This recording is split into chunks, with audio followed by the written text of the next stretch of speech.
Boa noite, a paz do Senhor. Queremos com muita alegria apresentar a pastora Cimeia Meldro. Ela é bacharel em teologia, assessora de compromisso cristão da Visão Mundial Brasil e é pastora da paróquia anglicana Água Viva, ao lado do Lixão de Olinda, em Pernambuco, onde ela desenvolve o trabalho que tem sido referência no Brasil e no exterior.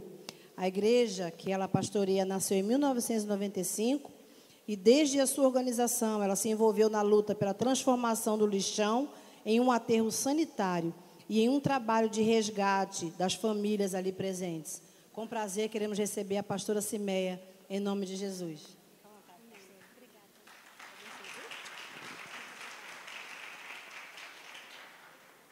Para mim é um sonho também estar aqui, porque antes eu estava vendo esse congresso dali, do vídeo.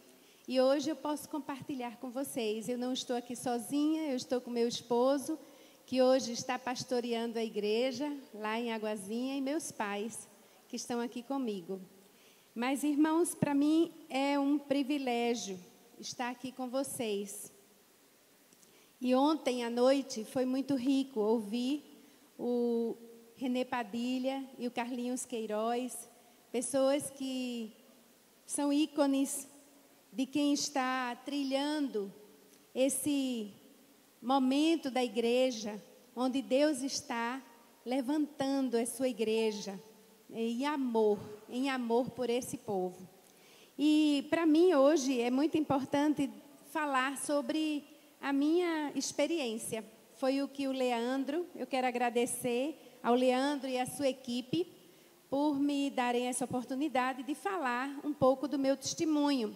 E eu espero que essa noite seja uma bênção, não só por causa do testemunho, mas porque eu sei que Deus é a ação dele hoje na igreja do Senhor Jesus. Bom, a minha parte é falar sobre ter coragem, a coragem de ser igreja, indo aonde ninguém quer ir.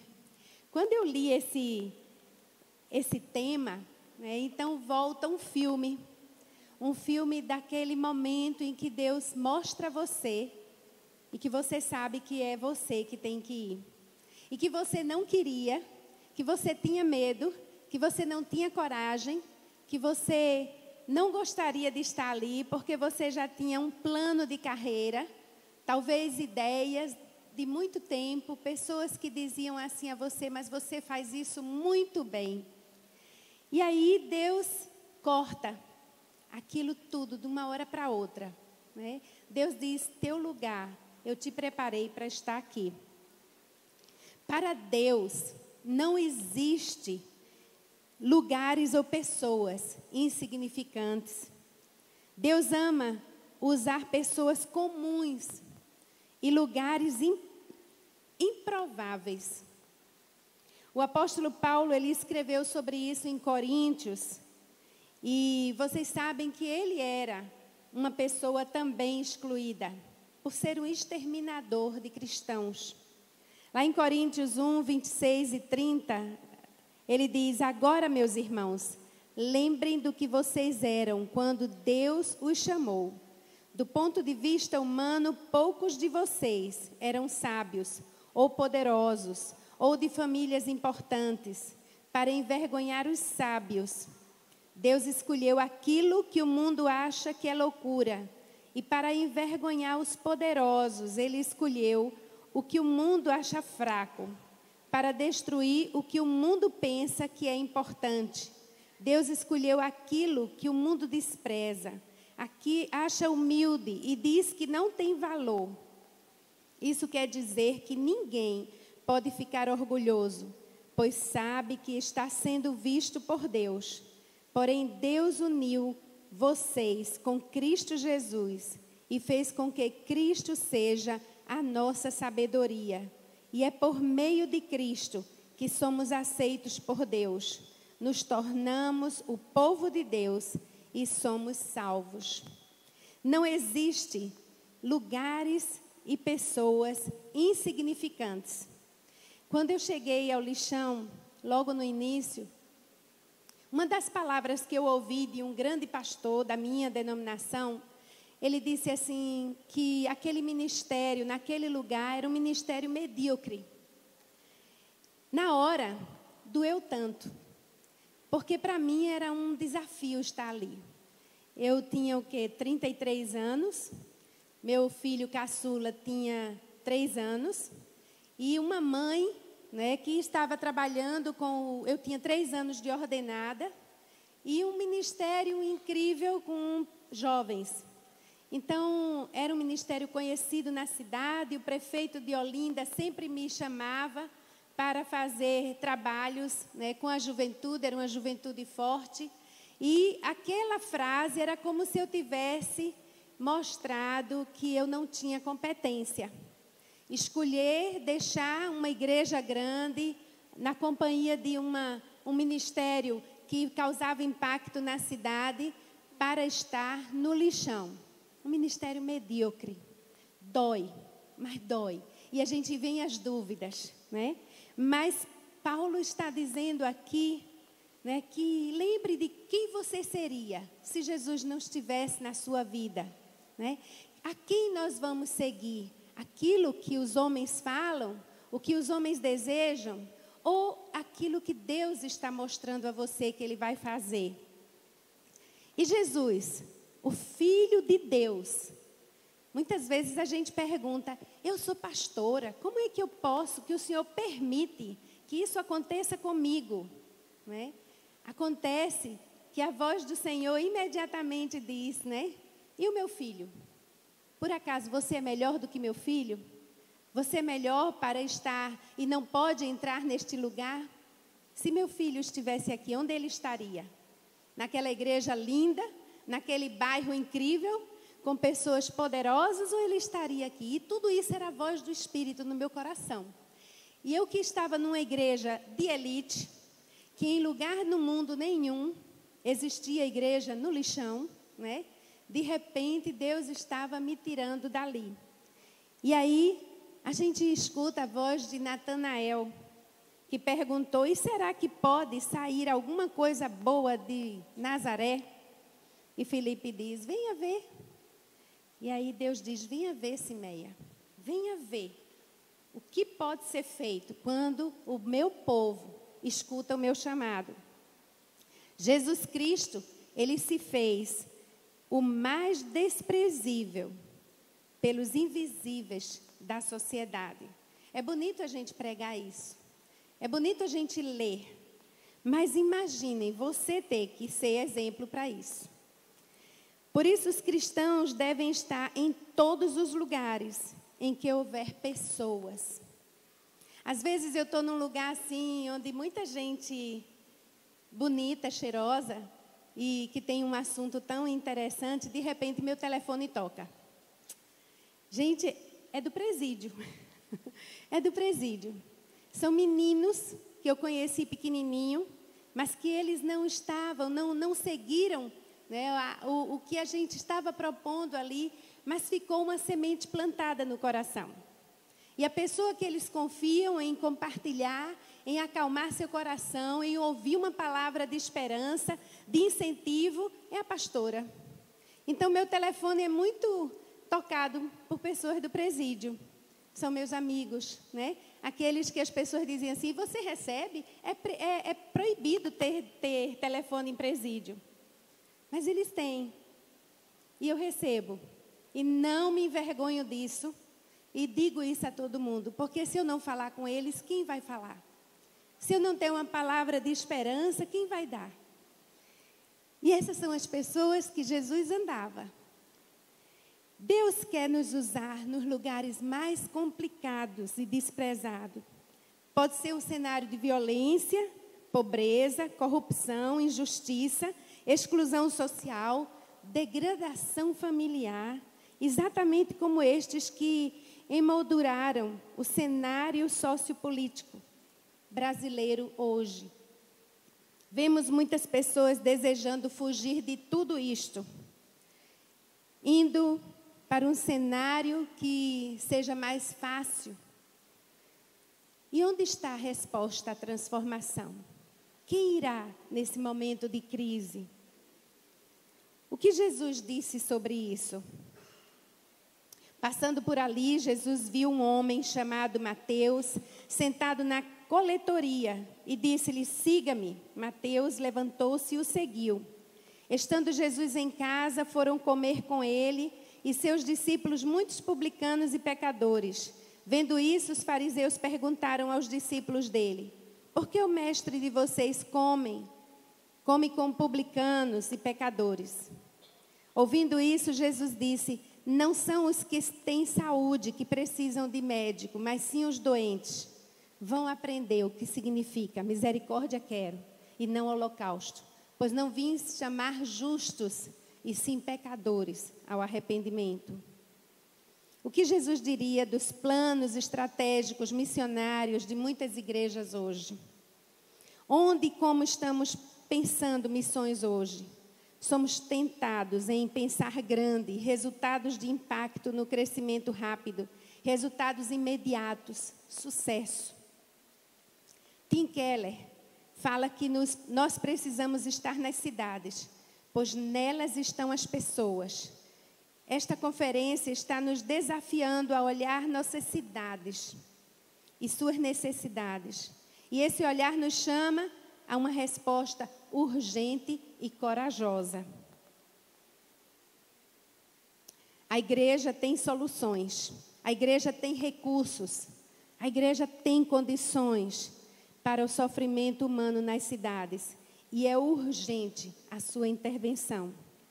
Só o Evangelho pode nos dar a humildade, tendo que aprender com a cidade, a confiança, tendo que muito a contribuir para a cidade, e a coragem, que não temos nada que temer com a cidade, para realizar um ministério que honre a Deus e abençoe as pessoas. E com o tempo, os resultados, vemos que crescemos espiritualmente e humanamente falando, pois é nesta posição que somos abençoados e nos tornamos abençoadores. Geralmente a igreja, ela não sabe ter humildade, ela não demonstra isso para o mundo, ela não tem a confiança de que realmente ela pode contribuir para a cidade. E ela também não tem coragem de abrir suas portas para encher a sua igreja das pessoas que precisam. Porque nós precisamos cuidar do templo. Nós temos medo de gastar.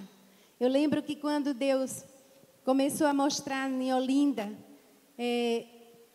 as pessoas invisíveis, e eu conheci o lixão, a primeira coisa que Deus me mostrou também foram os carroceiros. E a nossa igreja era linda, é linda. Aqui nós construímos, eu e meu esposo, sabe, com os bancos em cerejeira, aquele templo parecido com um templo inglês. E todo mundo que estava ali se sentia na elite de Olinda. Mas na sexta-feira, eu comecei a convidar os carroceiros. E vocês sabem como é que carroceiro anda, com cachorro, sabe, com gaiola e cheio de coisa. E eu disse: vamos para a igreja. E o dono de um restaurante disse a meu irmão: tua irmã está ficando... Eu vejo tua irmã andando na rua de Olinda, cheio de carroceiro ao redor dela. E aí nós começamos uma tarde, né, da esperança. E vocês sabem como é que o carroceiro entra, né? Com os cachorros, com os bichos, e dizem assim: pastora, eu posso lavar minha roupa? Eu digo: pode lavar, fique à vontade. E aí aquele lugar onde os carros estacionavam ficavam cheios de carroças, e os carroceiros lavando sua roupa, e depois entravam para a igreja. Imagina a igreja como ficava. Foi um desafio para a igreja aprender a ver que tudo aquilo ali, né, não pertenciam a eles, mas pertenciam a Deus. Assim começamos a aprender a ser humilde. Eu digo assim hoje: desça do salto, se você quer andar comigo, desça do salto, né, para que a gente aprenda a ser humilde e também ter coragem e confiança. Sabe, conhecer e amar a cidade e seus desafios é uma questão de missão profética e apostólica. Precisamos nos converter para nós nos tornarmos Jonas. Não Jonas antes da conversão, mas o Jonas depois, para não nos tornarmos Jonas. Ela é profética porque temos uma mensagem de denúncia e de vida nova e plena para a cidade, de perdão, de cura e de libertação. Nós começamos a conhecer a cidade e é como se fosse um vulcão de amor e de vontade que surge dentro da gente. E aí, no dia 12 de outubro, nós começamos a criar tradições em Olinda, né? E começamos a caminhar junto com outros pastores durante aquele dia, o dia da criança, mas nós íamos evangelizar, né? Evangelizar com o quê? Não com folhetos, mas com denúncia. Começamos a fazer uma caminhada de denúncias e de profetismo. E aí denunciávamos o número de crianças que estavam nas ruas, né? O descaso dos pastores também, né? Do governo, que não olhavam aquela situação de sofrimento. E nós fazíamos uma caminhada pelas crianças ali. Por que pelas crianças? Porque Deus começou a mostrar o quanto a classe que mais sofre em todas as situações são as crianças. Primeiro, elas são deixadas de lado, porque a gente só conta os adultos. Segundo, porque elas são pequenas e a gente tem uma mania de dizer que elas são a igreja do amanhã, o povo do amanhã. Elas são o de hoje. Ela é a esperança de um país melhor. É uma esperança de uma nova geração com um novo paradigma. É uma esperança de se ter atitudes diferentes. Se a gente quer mudar o país, não é pelo governo, é pelas crianças. E as crianças geralmente sofrem, ficam com marcas que depois são irrecuperáveis. Então nós começamos a ver o sofrimento da criança abandonada, o sofrimento naquela época da criança desnutrida. Em 1983, nós encontramos uma comunidade de crianças com desnutrição de 3º grau. E foi aí que eu conheci a Visão Mundial. Foi aí que foi até a esposa do Robson Cavalcante, que trabalhava nessa época na Visão Mundial, e disse: Cimeia, vamos atender essas crianças. E ali nós começamos uma creche para crianças com desnutrição de 3º grau. Nosso primeiro, ele morreu, com 9 meses, pesando 3,5 kg, num lugar onde era conhecido como um lugar de turismo, e que ninguém via aquelas crianças com desnutrição, nem o governo. Quando a igreja começa a se mexer, incomoda. Por quê? Porque aquilo que está escondido começa a aparecer, né? As pessoas começam a ver criança com desnutrição, e existia naquela época. Mas Deus começa a agir. A Bíblia diz assim: as trevas cobrem a terra e a escuridão os povos, mas em ti, o Senhor ilumina-te como o sol nascente, a sua glória vai aparecer sobre ti. Ontem nós ouvimos aqui a palavra de que Deus esperava que Israel fosse um povo de exemplo, de justiça e de paz. Hoje eu pergunto, de quem Deus espera que venha a justiça e a paz? Quem Deus está desafiando hoje a assumir o seu papel na sociedade? É a igreja. Eu estou aqui para testemunhar do meu crescimento em humildade, confiança, coragem e amor pela cidade. Também no crescimento, no sofrimento de Cristo. Ontem eu achei muito lindo quando o pastor Carlos disse, né? Mulher, tu queres aquele lugar para os teus 2 filhos, do lado da cruz, né? Mas é esse lugar que nós precisamos estar, ao lado de Jesus na sua cruz. E só entendemos quando nós assumimos o papel verdadeiro da igreja, da sua missão. Como eu falei, nós fomos enviados a Olinda para fundar igrejas. E o envio foi assim: vocês vão para Olinda começar igrejas de classe média alta. Porque nós vamos começar a atingir uma classe que as igrejas não conseguem atingir. E aquilo para mim não deu muito certo, não. Porque quando nós chegamos em Olinda, eu não acho que Olinda tenha classe média alta. O que Olinda tinha na época eram crianças, um monte de crianças na rua. E essas crianças naquela época não tinha o ECA, o Estatuto da Criança e do Adolescente, não existia esse sistema de proteção à criança. Então eu vi uma criança sendo esmagada entre 2 ônibus, um adolescente. Aquilo me chocou, porque ninguém se incomodou. Ninguém, era menos um a perturbar na rua. E assim nós começamos a ver que a igreja que ia surgindo, que nós éramos envolvidos com encontro de casais, encontro de jovens, e vai todos os programas e modelos, mas não conseguíamos só ficar naquilo, porque a igreja não pode ser um lugar, um clube. E a nossa igreja começou a ir para as favelas. As pessoas que trabalhavam com a gente começaram a ir nas comunidades e trabalhar com crianças de rua. E abrimos um trabalho para crianças. Até que um dia eu comecei, nesse período eu estava para ser ordenada. E aí eu disse: Senhor, eu não quero ser um pastor como outro qualquer. Os pastores que eu conhecia, vivia nas prefeituras, fazendo acordos, pedindo apoio, terreno, material de construção para construir templos. E eu disse: eu não quero ser assim, Senhor. Eu quero fazer diferença, eu quero fazer teu nome grande. E eu ficava assim, sabe, aquela vontade de adorar a Deus. Mas não era só adorar sozinha ou na igreja, mas ver o nome de Deus bem grande sobre a cidade. Porque era uma cidade que só existiam trevas, muita corrupção e muito envolvimento da igreja com o poder. E foi quando eu fui orar de madrugada. São marcos na vida da gente que a gente não esquece. E na madrugada eu estava orando ali, pedindo: Senhor, eu não vou mais orar por nenhuma necessidade. Eu quero que o Senhor me dê o seu coração. E quando eu abri uma revista que ainda estava lacrada, tinha uma foto de uma família, uma mãe e uma criança deitada no chão, e eles estavam mortos. E a maneira como se vestia era no dia a dia, um bebê, e eu olhei, era uma cena da guerra da Bósnia.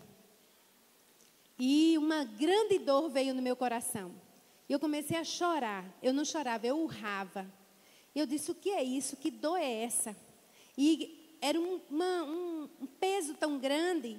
E aí, de repente, uma voz no meu coração: não peça para conhecer meu coração, porque você não vai suportar. E foi quando eu comecei a perceber que toda aquela cena na igreja, todo mundo bonito, com a Bíblia no braço, né, e com carros bonitos, eu comecei a ver que Deus não estava ali. E isso para mim, que eu fui criada no Evangelho, me converti aos 5 anos de idade, venho de uma igreja batista renovada, não é, com todas as experiências e tudo mais. Você olha e diz: como é que isso pode acontecer? Deus não está na igreja. E aí Deus está onde está o seu coração. E eu comecei a ver, e Deus começou a me quebrar, para que eu entendesse essa humildade que Deus quer de nós. Sabe, para que a gente não tenha medo, para que a gente confie nele. Porque muitas vezes a gente está aqui, lendo, estudando, mas a gente está confiando no que eu estou aprendendo, nos cursos que eu estou fazendo. Mas Deus quer ousadia, Deus quer coragem para aquilo que você ainda não viu, mas que vai acontecer. É um desafio. E então veio a minha ordenação e eu fiquei nisso, mas orando regularmente pela cidade de Olinda, vendo as necessidades, e Deus disse: reúna pastores. Já pensou? Há 27 anos atrás, quando não existia o nome pastora, né? E aí de repente vi convidar os pastores, foi uma luta. Mas nós conseguimos um número bom de presbiteriano, batista, Assembleia de Deus. E Deus mostrando que essa unidade é importante. porque é a resposta da oração de Jesus. Nós, quando agimos em unidade, quando nós estamos num propósito, não de uniformidade, mas de missão, a cidade, há um abalo no reino das trevas. Depois, foi num momento desse, acontecendo essas reuniões de oração, atos públicos, que um pastor da igreja presbiteriana de Ouro Preto, pastor Laírton, disse: pastora, você tem um trabalho tão grande, tão forte com jovens, eu queria que você me ajudasse a chegar no lixão. Aí eu disse: o que você vai fazer no lixão, pastor? E ele disse: eu quero que você me ajude a entrar, porque é um lugar muito perigoso, a gente tem que fazer um impacto lá, levar jovens, com banda, com tudo, nós vamos lá. E aí nós planejamos, e no dia, era um comboio muito bonito, com jovens. E quando chegamos lá, eu nunca tinha visto aquele lugar. Fumaçando, muito lixo, povo morando embaixo de cabanas de plástico e papelão. E quando eu olho, eu começo a chorar. Porque eu vi bebezinhos, eu vi senhoras idosas, eu vi pessoas muito enfermas. Eu vi uma cena que a gente não vê em filmes futuristas, onde você vê uma terra destruída. E quando nós chegamos ali, muita criança vindo ao meu encontro, e eu comecei a chorar e eu não tinha mais palavras. E veio um homem e disse assim: pastora, desculpe, mas o pastor Laírton recebeu uma bolsa, foi para a Inglaterra, né? Foi para a Inglaterra fazer mestrado. E eu disse: essa batata quente caiu na minha mão, mas eu não vou ficar aqui não. Isso aqui não é meu lugar. Eu olhei aquela juventude e digo: Senhor, eu não quero ficar aqui não. E de repente chega um homem embriagado: pastora, esse anel é uma aliança entre a senhora, Deus e esse lugar. Você já viu profecia na boca de bêbado? Aí foi que eu cheirei. Aí eu disse: eu não quero ficar aqui não. Aí vem a voz no meu coração: tira a sandália dos pés, porque o lugar que você pisa é terra santa. Deus já estava lá, ó, antes de mim.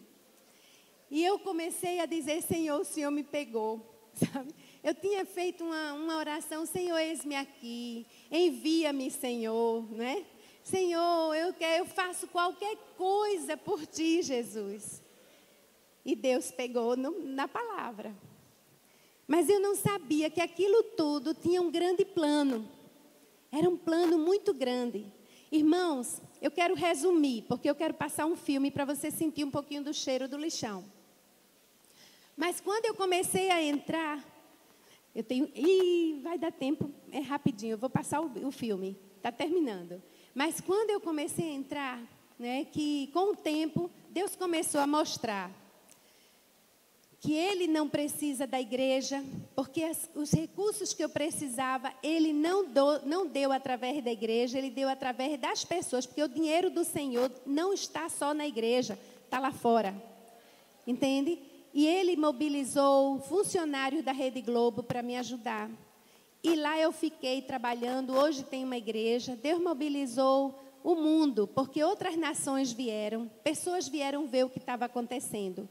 E no ano de 94, isso foi em 96, e no ano de 93, em 94, eu não sabia o que fazer, aconteceu um grande boom. Uma mulher chegou para mim e disse: pastora, eu comi uma mama humana. Eu fiquei indignada com aquilo, levei para a igreja. A igreja ficou assim: mas você veio contar essa história aqui. Só que essa notícia chegou na Rede Globo, no outro dia veio o Globo, veio o Clarim, veio o CNN, e o Brasil foi exposto ao mundo. O mundo disse: canibalismo no Brasil.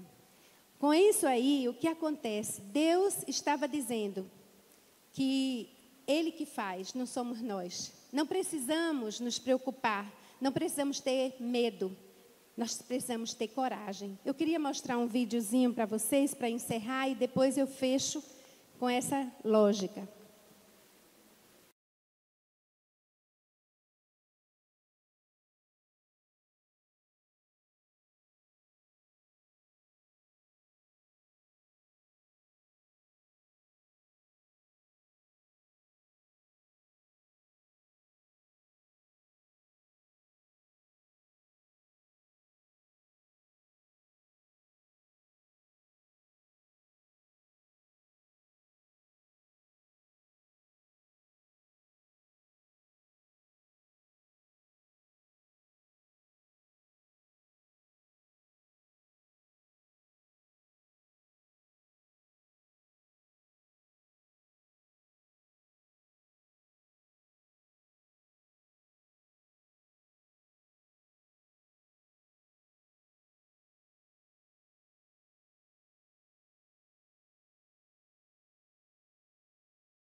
eu quero terminar com a parte mais importante, né? É que durante esses 22 anos que eu trabalhei naquele lugar, ainda estou lá, mas hoje eu não sou mais a pastora local, eu sou auxiliar. Durante esses 22 anos, eu vi, no início, o Olinda, Águazinha, no topo do mapa da violência do Brasil, com 4 mortes, no mínimo, de crianças e adolescentes por semana, envolvimento de drogas, numa comunidade, né? Era o resumo da prefeita. Crianças que estavam participando de bestialidade, crianças que não estudavam. Hoje nós temos muita gente que tem como fruto esse sofrimento de família, famílias sem estrutura nenhuma. Hoje nós vemos lá uma comunidade com jovens que são exemplo, que são modelo, que entraram na faculdade, que estão cuidando de sua família, que não teria esse futuro se o Evangelho não tivesse chegado lá. Mas isso não é a realidade de Olinda, isso é a realidade do Brasil. Por causa daquela denúncia, a Unicef fez uma pesquisa e descobriram naquela época 5.000 lixões no Brasil. Queridos, hoje Deus me levou para a visão mundial. Hoje eu estou num trabalho de assessoria a igrejas, a aproximação da igreja à visão mundial. Por quê? Por causa das crianças. Terminei. Por causa das crianças. Mas eu quero dizer a você, é urgente que a igreja saia do salto, que a igreja se envolva com a criança brasileira, que você possa abrir suas portas, a porta da sua igreja para trabalhar. Nós estamos aqui ali fora com o stand da Visão Mundial. E eu queria que você passasse lá, conversasse com as meninas, elas estariam ali agora, e para que você conheça o trabalho, para que você possa participar dessa transformação do país a partir da criança. Eu encerro esse momento agradecendo a oportunidade e, se puder, passar rapidinho um vídeo curto que fala do sertão, porque nós estamos indo ao sertão em novembro para perfurar um poço e nós precisamos do seu apoio. Que Deus os abençoe.